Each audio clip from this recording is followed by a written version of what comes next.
اچھا ایک سوال میں پوچھنا چاہوں گا یہاں پہ، کیا نمازیں جوڑ کے پڑھی جا سکتی ہیں؟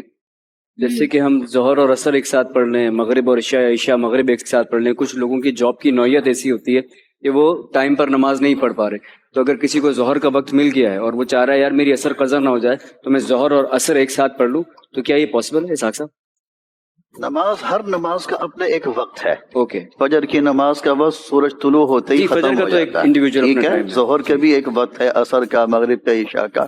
ہر نماز اس کے وقت میں ہی پڑھی جائے گی. افضل تو وہی ہے. افضل لیکن نہیں، نبی کریم ضروری صلی اللہ وہی علیہ وسلم نے بنا کسی وجہ کے بنا کسی عذر کے یہ نماز پڑھی ہیں جوڑ کے؟ نہ.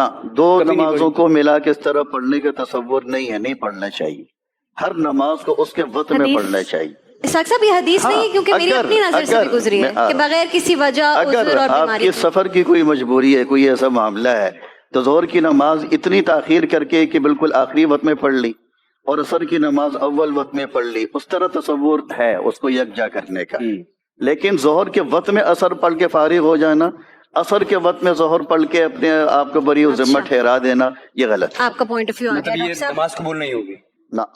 امام عبداللہ ابن عباس، انہی احادیث میں آپ صحیح مسلم کی 1628 سے لے کے 1637 تک یہ مسلسل 10 احادیث ہیں. جب عبداللہ ابن عباس واعظ و نصیحت کر رہے تھے اور تھوڑی دیر بعد ایک سنی کھڑا ہو جاتا تھا کہ حضرت نماز کا ٹائم ہو گیا، تو پہلے تو عبداللہ ابن عباس نے اسے اگنور کیا. انہوں نے کہا ٹھیک ہے بیٹھ جا، نماز پڑھنی ہے میں نے بھی. وہ دوبارہ جب کھڑا ہوا تو انہوں نے کہا تیری ماں تجھے روئے. یہ عرب کا محاورہ تھا، یعنی ماں کب روتی ہے؟ جب بندہ گم جائے یا مر جائے. تو یہ فزیکلی کو مرنے کی بدوا نہیں دی انہوں نے، یعنی ایک محاورہ تھا جسے ہم کہتے ہیں تیرا بیڑا ترے، تیرا بیڑا غرق. تو وہ یہ تو نہیں کہتے کہ ہم واقعی غرق کرنا چاہ رہے ہوتے ہیں. اور یہ محاورے نبی اسلام بھی استعمال کرتے تھے. ایک تو محاورہ بہت استعمال ہوتا تھا، وہی حق. اب یہ آپ کو عمر سیریز میں بھی جگہ جگہ نظر آئے گا، وہی حق، ہلاک ہو جا تو. اب وہ فزیکلی تو نہیں یہ بات کر رہے ہوتے تھے، ایک محاورتاً بات. تو انہوں نے فرمایا کہ تو مجھے سننا سکھائے گا. اچھا اب یہ بات ہم کر دیں تو کہتے ہیں یہ تکبر کا جملہ ہے. عبداللہ ابن عباس نے کہا کہ تو مجھے سننا سکھائے گا. انہوں نے کسی نے ان کے اوپر تکبر کا فتویٰ نہیں لگایا. پھر انہوں نے فرمایا کہ نبی صلی اللہ علیہ وآلہ وسلم نے بغیر خوف کے، بغیر بارش کے، مدینہ شریف میں یعنی بغیر سفر کے، تینوں عذر اڑا دیے. انہوں نے 3 ہی عذر ہو سکتے ہیں نا، خوف میں جان کا خوف، بیماری کا خوف، یہ سارے خوف ہی ہیں نا، دشمن کا خوف. بغیر بارش کے، بارش میں ظاہر ہے کریٹیکل سچویشن ہے، گھر سے آپ باہر نہیں نکل سکتے. اس زمانے میں تو ویسے ہی نہیں نکل سکتے تھے، کچے راستے، کیچڑ، پانی جمع ہو جاتا تھا. مدینہ شریف میں یعنی بغیر سفر کے. جب وہ یہ کہہ رہے تھے بغیر خوف کے، بغیر بارش کے، بغیر سفر کے، اب سنیوں کے بابوں نے اور ان کے مولویوں نے بیچ میں لگا لیا کہ اس میں یہ تو نہیں لکھا ہوا کہ بغیر کسی وجہ کے. یہ عبداللہ ابن عباس کے فرشتوں کے دماغ میں بھی یہ بات نہیں ہوگی کہ اس میں سے یہ پاک کسی نے نکال لینی ہے. وہ یہی تو کہنا چاہ رہے تھے کہ کوئی وجہ نہیں تھی. وہ کہتے نہیں جملہ بولے. جب کوئی کہہ رہا ہے بغیر خوف، بغیر بارش، بغیر سفر کے، مراد یہ کہ یہ 3 تو بڑی بڑی وجوہات ہیں جن کی وجہ سے نمازیں جمع ہو سکتی ہیں. اس سے یہ بھی ثابت ہو گیا کہ ان تینوں جگہ پہ ویسے ہی ہو سکتی ہیں. یہ اس کے اندر امپلائڈ ہے کہ بارش ہو، خوف ہو، سفر ہو تو آپ نے تو جمع کرنی ہے. اس کے بغیر بھی نبی الاسلام نے مدینہ شریف میں ہمیں ظہر عصر کی نمازیں جمع فرمائی اور مغرب اور عشاء کی بھی جمع کی. تو تابعین پوچھتے ہیں کہ یہ رسول اللہ نے عمل کیوں کیا تھا صلی اللہ علیہ وآلہ وسلم؟ تو انہوں نے کہا تاکہ امت کے لیے اس معاملے میں آسانی ہو جائے اور کوئی حرج، تنگی باقی نہ رہے. 2 باتیں ارشاد فرمائی ہیں، امت کے لیے آسانی ہو جائے اور کوئی تنگی باقی نہ رہے. یہ آپ نے جملے ذہن میں رکھنے ہیں. امام عبداللہ ابن عباس، یہ امام ابو حنیفہ، امام شافعی، امام مالک، امام احمد بن حنبل کی بات نہیں ہو رہی ہے. امام عبداللہ ابن عباس جو اس حدیث کے راوی ہیں اور حدیث کا راوی حدیث کا فہم سب سے بہتر جانتا ہے.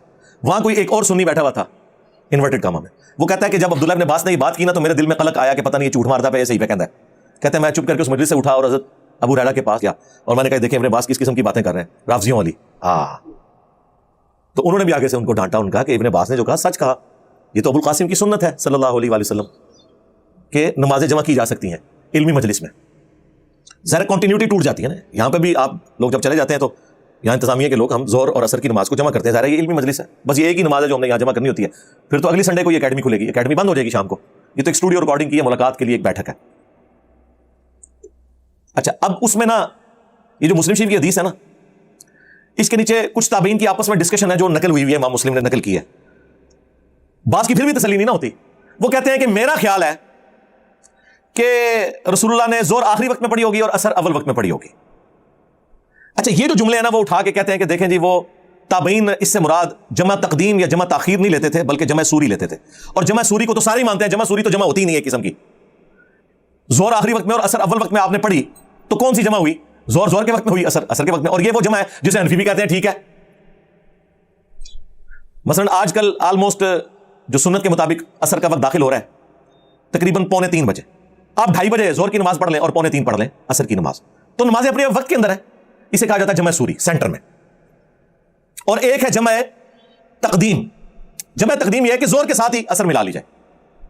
وہ بخاری مسلم میں ہے کہ نبی علیہ السلام اگر ظہر کے وقت سفر کے لیے نکلتے تو ادھر ہی مدینہ شریف کے اندر ہی زور اثر کٹھی پڑھ لیتے. تو کیا مطلب ہے کہ اثر کا وقت تو ابھی شروع ہی نہیں ہوا, تو جمع تقدیم ہو گئی. یہ واضح حدیثیں ہیں بخاری مسلم کی, حنفی نہیں مانتے اس کو. اس میں لکھا ہوا ہے کہ اگر زور کا وقت شروع ہو چکا ہوتا تو آپ اثر بھی ساتھ ہی پڑھ کے نکلتے. آپ حنفیوں کی تو موت ہوگی نا اس حدیث کی وجہ سے, کیونکہ یہاں تو جمع سوری ہوئی نہیں ہے, زور کا وقت داخل ہوا ہے. اس کے آگے لکھا ہوا ہے پھر کہ اگر آپ زور کا وقت داخل ہونے سے پہلے نکلتے پھر اثر کے وقت میں جا کے دونوں نمازیں جمع کرتے تاکہ زیادہ ٹریولنگ ہو جائے. لاجیکل ہے, تو بالکل واضح حدیث ہے بخاری مسلم میں. تو مجھے بتائیں کیا حنفیوں نے یہ سفر والی حدیثیں مان لی نہیں ہے نمازیں جمع کرنے والی؟ وہ تو سفر میں ماننے کے لیے تیار نہیں ہے. وہ صرف کہتے ہیں جی حاج و عمرے والا ہم مانتے ہیں. عمرہ بھی نہیں, حاجی جو میدان عرفات میں زور اثر جمع ہوتی ہے اور مزدلفہ کے اندر مغرب اور عشاء جمع ہوتی ہے, اس کو وہ بھی مانتے ہیں کہ چاہے وہ کھلی چھٹی ہے جتنی دیر مرضی زور کا وقت سے لے کے مغرب کا وقت ہونے تک اور وہاں مغرب سے لے کر فجر کا وقت داخل ہونے تک کسی بھی وقت وہ نمازیں جمع ہو سکتی ہیں. اس کے علاوہ وہ نہیں مانتے اور کہتے ہیں یہ حج کی خصوصیت ہے. تو سرکار یہ اگر حج کی خصوصیت ہے تو آپ جو لوگوں کو یہ کہانی کرواتے ہیں کہ قرآن میں یہ آیت ہے ان الصلاۃ کانت علی المؤمنین کتابا موقوتا, بے شک نماز مومنین پر وقت باندھا ہوا فرض ہے, تو یہ حج کے موقع پہ تو آپ بھی قرآن کی مخالفت کر رہے ہیں. جو آپ نے تشریح کیا, ہمارے نزدیک تو آپ کی تشریح فراڈ ہے, وہ ثابت کریں گے. قرآن میں تو سورہ بنی اسرائیل میں نماز کے اوقات ہی 3 آئے ہوئے ہیں. پہلے آپ قرآن سے 5 نمازیں تو ثابت کریں. قرآن تو نمازوں کی ٹائمنگ 3 بتاتا ہے, فجر, دن کی نماز اور رات کی نماز. فجر الگ ہے, دن کی نماز کون کون سی ہے؟ زور اثر. اور رات کی نمازیں مغرب اور عشاء, کیونکہ غروب آفتاب کے بعد رات شروع ہو جاتی ہے. تو سرکار قرآن میں اگر یہ لکھا ہے کہ مومنین پر وقت باندھا ہوا فرض ہے نماز, تو قرآن تو نماز کے 3 اوقات بتا رہا ہے, تو آپ 5 نمازیں کیوں پڑھتے ہیں؟ اب وہ جی بخاری مسلم میں آئی ہیں. ہاں 5 نمازیں بخاری مسلم میں آ جائیں الگ الگ اوقات میں, جو ہمارے نزدیک بھی افضل یہی ہے. ہم بھی الگ الگ ہی پڑھتے ہیں, کبھی جمع بھی کر لیتے ہیں. اور بخاری مسلم میں جو سفر میں جمع کرنے کی حدیث ہیں وہ آپ نہ مانیں. افتؤمنون ببعض الکتاب وتکفرون ببعض, کتاب کے کچھ حصے کو مانتے ہو اور کچھ کا کفر کرتے ہو. پھر ذلت ہی کاٹنی پڑے گی نا اس شخص کے ہاتھوں جو نعرہ لگاتا ہے کہ میرے نبی سا ہے ہی کوئی نہیں, تیرے بابے تھے شے ہی کوئی نہیں. ذلیل ہو گئے نا اس کے ہاتھوں. پھر تم بھائی کدھر کھڑے ہو گئے؟ کسی گراؤنڈ میں نہیں کھڑے ہوئے. اس لیے میں کہتا ہوں کہ ہمارا مقدمہ آپ گورے کی عدالت میں لے جائیں نا, دوسری پیشی نہیں پڑے گی, پہلی پیشی میں ہی سارے فارغ ہو جائیں گے. کیونکہ وہ کہیں گے یار اگر تم ان کتابوں کو مان رہے ہو تو کون سا دین لے کے چل رہے ہو؟ جب نمازیں جمع کرتے ہیں تو آیت پیش کرتے ہیں ان الصلاۃ کانت علی المؤمنین کتابا موقوتا. ہم کہتے ہیں رکو ذرا, صبر کرو, پھر قرآن سے ہی پوچھ لو کہ نمازوں کے اوقات کتنے ہیں. قرآن تو کہہ رہا ہے 3, 5 تو کہہ ہی نہیں رہا. پھر پھنس جاتے ہیں, پھر حدیثوں میں بنا لیتے ہیں آگے. جب حدیثوں میں آؤ گے تو بھائی کتاب موقوتا کا مطلب ہے کہ وہ شخص اس کو بتائے گا کہ نمازوں کا ٹائم کون سا ہے, کہ جس کی قبر مدینے میں ہے صلی اللہ علیہ وآلہ وسلم, جس پہ شریعت نازل ہوئی ہے. کیونکہ حج کے موقع پر کتاب موقوتا کدھر چلا گیا تمہارا؟ وہ کہتے ہیں نہیں رسول اللہ نے تعلیم فرمایا. اچھا رسول اللہ نے قرآن کے خلاف تعلیم فرما دیا؟ نہیں, وہ کہتے ہیں وہ جنرل رول ہے, ایکسیپشنز آر آلویز دیئر. ہاں آئے ہو نا داڑ تلے ہوں, ہاں ایس داڑ تلے. تو یہ ایکسیپشنز ہی ہوتی ہیں سفر میں, خوف میں, بارش میں اور مجبوری میں, اور ایون بغیر مجبوری کے بھی.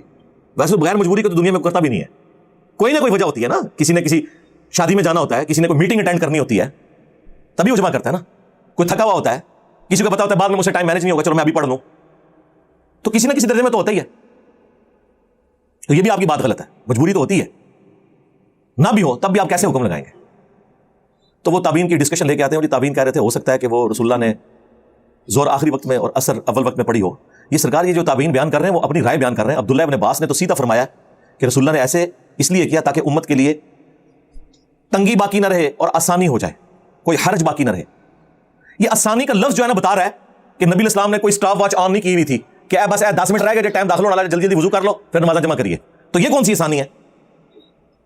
آسانی تو یہ ہے کہ ٹالرنس آپ کے پاس موجود ہو کہ زور کا وقت داخل ہونے سے لے کر مغرب سے پہلے کسی بھی وقت نماز جمع ہو جائے, اور مغرب کا وقت داخل ہو کر فجر کا وقت داخل ہونے سے پہلے کسی وقت نمازیں جمع ہو جائیں. یہ آسانی ہوگی.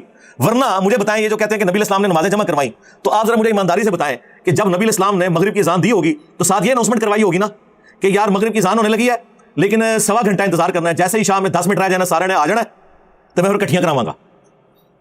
اس زمانے میں تو کوئی ایسی پاسبلٹی نہیں تھی. آسانی اس میں ہے کہ صحابہ کرام آئے ہوئے ہیں, آئے تو تھے مغرب کی نماز پڑھنے, نبی الاسلام کی اثر کے بعد سے ڈسکشن جاری ہے. کئی بار آپ اثر کے بعد خطبہ دیتے تھے, پھر لیٹ ہو جاتے تھے. ڈسکشن جاری ہے, اس دوران مغرب ہوگی, آپ نے مغرب نہیں پڑھی, آپ ڈسکشن اپنی جاری کر رہے ہیں. جیسے ہی آپ فارغ ہوئے ہیں اس ڈسکشن سے, آپ نے مغرب اور عشاء کو جمع کر لیا. یا یہ ہوتا ہوگا کہ مغرب کی اذان کے وقت صحابہ کرام آئے مسجد میں اور حضور کہیں گے بیٹھ جاؤ 1.5 گھنٹہ, میں تو سے ثانی کرنے لگا, 1.5 گھنٹے بعد کٹھی دعائیں پڑھاواں گا. تو لوگ کہیں گے حضرت یہ 1.5 گھنٹہ ہم گھر میں کوئی اپنے کام کاج کر لیتے, یہ کون سی, یہ تو الٹا وہ 10 یا 20 منٹ کی نماز میں 1.5 گھنٹے کی پڑھ گئی ہے, یہ ثانی ہے مجھے بتائیں. لیکن common sense is not so common. یہ عقل والوں کو سمجھ آئے گا آسانی کب ہوگی. اسی لیے امام ترمذی نے تینوں طریقے سے احادیث کو جمع کر کے جامع ترمذی میں لکھا ہے کہ جمع تقدیم بھی سنت ہے یعنی زہر کے ساتھ اثر, جمع تاخیر بھی سنت ہے یعنی اثر کے ساتھ زہر, لیکن پہلے زہر پڑھنی ہوگی پھر اثر, وقت وہ ہوگا. اور اسی طرح مغرب اور عشاء کے لیے بھی, اور جمع سوری بھی سنت ہے. لیکن ظاہر ہے 100 کرو امام ترمذی سنی تو تھے, لیکن انہوں نے حدیث میں یہ نقل تو کیا کہ نبی الاسلام نے مسلم والی حدیث امام ترمذی بھی نقل کی, بغیر خوف کے, بغیر بارش کے, بغیر سفر کے نمازوں کو جمع کیا. اور ابن عباس کا فتویٰ بھی نقل کیا تاکہ امت کے لیے آسانی ہو جائے, کوئی تنگی باقی نہ رہے. اور پھر کہتے ہیں لیکن ہمارے جو ائمہ ہیں نا, احمد بن حنبل اور امام شافعی, وہ کہتے ہیں بغیر وجہ کے نمازوں کو جمع نہیں کرنا چاہیے. تو کہتے ہیں آپ کے امام, میں کہتا ہوں جی ابھی اٹھ کے قبروں سے نکل کے کہ ہمیں تو کوئی فرق ہی نہیں پڑتا. اس کی وجہ یہ ہے کہ ہم نے تو اس شخص کو اپنا امام مانا ہے جس کی قبر مدینے میں ہے صلی اللہ علیہ وسلم. جی سرکار, اس دور کے امام شافعی اور امام احمد بن حنبل اور امام مالک وہ لوگ ہوں گے نا جو اس دور میں دین سکھا رہے ہیں.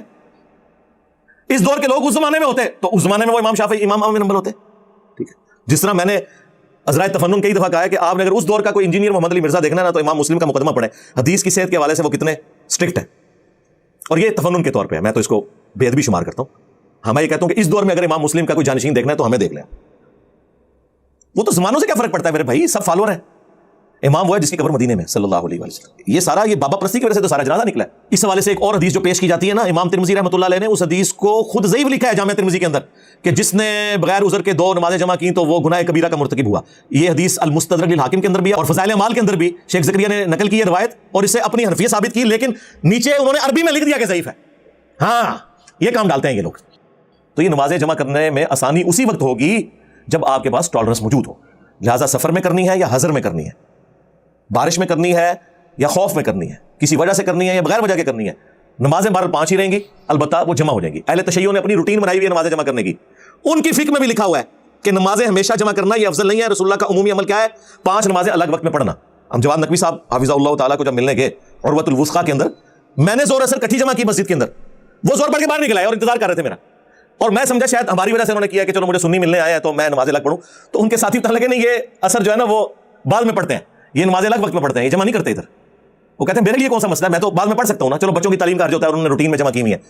اور اہل سنت کے ہاں بھی افضل نمازوں کو الگ اوقات میں پڑھنا ہے, جواز یہاں پہ بھی موجود ہے. لہٰذا یہ جو میں نے کلیم کیا تھا کہ میرا کوئی ایک نظریہ بھی ایسا نہیں ہے جو اس پلانٹ ارتھ پہ کسی مسلمان فرقے کا کسی نہ کسی شکل میں نہ ہو, مجھ سے زیادہ ہی سخت ہوگا, کم نہیں ہوگا. مثلا حضرت معاویہ کے بارے میں جو میرا موقف ہے رضی اللہ تعالیٰ عنہ, ہم تو احترام سے نام لیتے ہیں, یہ اہل سنت میں تو آپ کو مختلف شکل میں, امام عبدالرزاق کی شکل میں, امام حاکم کی شکل میں, امام نسائی کی شکل میں, امام شافعی کی شکل میں تو نظر آئے گا, لیکن ورسٹ فارم میں شیعہ کے ہاں نظر آئے گا. وہ تو بہت آگے چلے جاتے ہیں. لیکن آپ یہ نہیں کہہ سکتے کہ میں نے کوئی ایسا نظریہ اڈاپٹ کیا ہوا ہے جو کسی کا نہیں ہے. تو نمازیں جمع کرنے میں بھی اہل تشیع ایک بہت ہارڈ لائن لے گئے, پریکٹیکلی عوام ان کی فقہ میں تو ان کے ہاں بھی ہے کہ نمازیں 5 اوقات میں الگ پڑھنی چاہیے. لیکن ضد آ گئی نا, جب سنیوں نے کہا کہ نمازیں جمع کرنا حرام ہے, انہوں نے کہا پھر ٹھیک ہے آ جاؤ میدان وچ, اسی اس مردہ سنت کو زندہ کریں گے. جس طرح یہاں پہ اہل حدیث چوتھے دن اونٹ قربان کر کے کہتے ہیں مردہ سنت زندہ کر رہے ہیں, حالانکہ وہ روایتی کمزور ہے. ہاں پگڑی کی مردہ سنت کوئی نہیں زندہ کر رہا, اسے مردہ کرنے میں سب سے بڑا ہاتھ اہل حدیث کا ہے. ٹوپی کی سنت کو مردہ ہے, ٹوپی اور پگڑی کی سنت کے قاتل جو ہیں وہ اہل حدیث ہیں, اس لیے اس مردہ سنت کو کبھی وہ زندہ نہیں کریں گے. اپنی مرضی کی سنتیں زندہ کی ہوئی ہیں سب نے. تو پھر شیعہ نے بھی یہی کیا, انہوں نے کہا ٹھیک ہے یہ نہیں قائل, ہم کریں گے زبردستی. اور دوسری طرف ہارڈ لائن لے لی سنیوں نے, انہوں نے کہا کہ نہیں ہم تو کہیں گے حرام ہے. ہاں اہل حدیث کو میں کریڈٹ دیتا ہوں کہ انہوں نے تھنک آؤٹ آف باکس کیا ہے, جرأت دکھائی ہے کہ انہوں نے اس چیز کو مانا کہ نمازیں جمع ہو سکتی ہیں. لیکن جب سے یہ ہماری ویڈیوز آئی ہیں, آپ وہ بھی بیک فٹ میں. آپ ہمارے محلے میں جو اہل حدیث کی مسجد ہے, بارش کا اولے بھی پڑھ رہے ہیں, وہ نمازیں نہیں جمع کرواتے. پہلے ہلکا سا بادل بھی آ جائے تو نمازیں جمع کر لیتے تھے, ضد میں آئے ہوئے ہیں. تو مجھے کیا فرق پڑتا ہے, ہم اپنے 2 بھائی سائڈ پہ لے کے اپنی نماز جمع کر لیتے ہیں, ہمیں کیا فرق پڑتا ہے. ضد اور ہٹ درمی, اور خود سارے یہ نفع اٹھاتے ہیں. طارق جمیل صاحب حافظہ اللہ تعالیٰ, ان کے ڈرائیور نے خود بتایا کہ مولانا کے ساتھ جب ہم سفر میں ہوتے ہیں تو مولانا تو نمازیں ہمیشہ جمع ہی کرتے ہیں, دیکھ لیں. لیکن مولانا سے اگر ہم کہیں کہ آپ ذرا اس کا علم اٹھائیں تو ان کے لیے مشکل ہو جائے گی. ایک بہت بڑے اہل حدیث عالم جن کے وہ لال رومال والے بھائی جو ہیں وہ سعودیہ میں, ان کا ایک بڑا بھائی جو ہے نا وہ G11 میں اس کی مسجد ہے, میرا آفس اس کے پاس ہی تھا. اور یہ میں کوئی 2008-9 کی بات کر رہا ہوں.